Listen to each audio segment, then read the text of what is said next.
infectious disease is a major cause of depression and dementia, and nobody talks about it. I mean, how we're going to beat the coronavirus is your best defense is your immune system. So how do you strengthen it? You want to know and optimize your vitamin D level, where 80% of the world's population is low in vitamin D. There's some new evidence that if you're low in vitamin D, the coronavirus is more likely to hit you hard. And so we measure vitamin D and then we optimize it. And everybody needs a different level. How can we get access to vitamin D? What are the things we should be taking? So you get vitamin D from the sun. And so, but the dermatologists won. They made us afraid of the sun, even though we evolved or were made in the sun, and now children are inside playing video games all day. Their vitamin D levels are just terrible. And so try to get sun. And if you can't, because of where you live, take extra vitamin D3. So I take 7,000 units every day, and that keeps me at a high normal level. And at a time like this, I want to be at a high normal level. Then we're not going out as much. And if you have darker skin,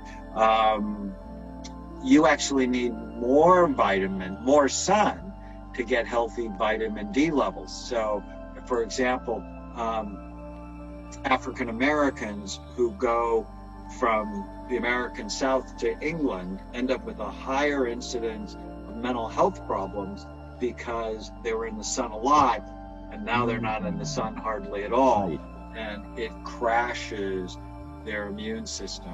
Vitamin D is important for so many things. There's a whole section on that. So especially now with the pandemic happening, you said we have to focus on our immunity.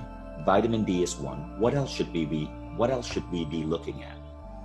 Probiotics, because your gut houses about 60% of your nervous tissue.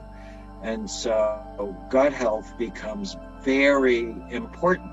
And then certain foods like garlic, onions, mushrooms help boost immunity, as does zinc and vitamin C. And sleep, we're going to get to sleep in just a minute, but sleep is just incredibly important when it comes to strengthening your immunity. And comedies, I just can't stress this enough. Turn off the news. Do not watch the terrible news 24/7. That will make you sick. There's this great book. It's one of the reasons I became a psychiatrist. It's called The Anatomy of an Illness by Norman Cousins. And I think it was published around 1978 or 1979. He was the editor of the Saturday Review, and he had an autoimmune disorder called ankylosing spondylitis. He had just great pain in his spine. His body was attacking his spine. And he found none of the meds worked. And so he's like, all right, I'm going to do something different. He locked himself in a hotel room with 500 hours of comedies and just laughed for weeks. And at the end of the 500 hours, he didn't have the illness anymore. And it's where you bring your attention determines how you feel. And so laughter is so good so during the pandemic, we're actually making a point of at least twice a week to watch a comedy, and just watched Meet the Parents. It was hysterical. And love that. Right. That is good for your immune system. Amazing. So the important thing to keep in mind is vitamin D, probiotics, foods such as garlic, onions, mushrooms, zinc and vitamin C, sleep, and comedy. There you go. Fantastic.